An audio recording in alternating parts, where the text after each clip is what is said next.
Assalamualaikum dan salam Madani. Tinggi melangit menara TM, dihias lampu neon dan indah. Izara Nafisa dari 5UM ingin menjadi anak soleha. Sudah dibukal baung di lembah, sayangnya kelah terlepas jala.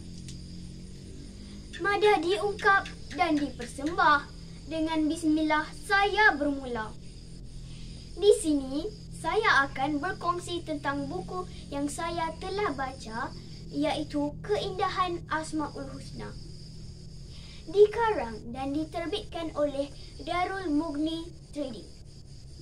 Diterjemah oleh Nur Syafiqah Yusof, gubahan dan susunatur oleh Syah Mujtaba. Cetakan pertama tahun 2013.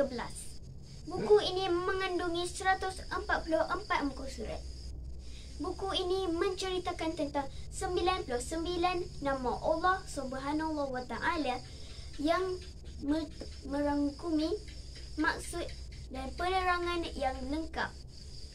Makna hakiki yang terkandung di hadisnya akan membawa ke arah pandangan dan penghayatan. Bahasa yang digunakan adalah formal dan mudah difahami. Buku ini sangat menarik kerana bergambar dan berwarna-warni.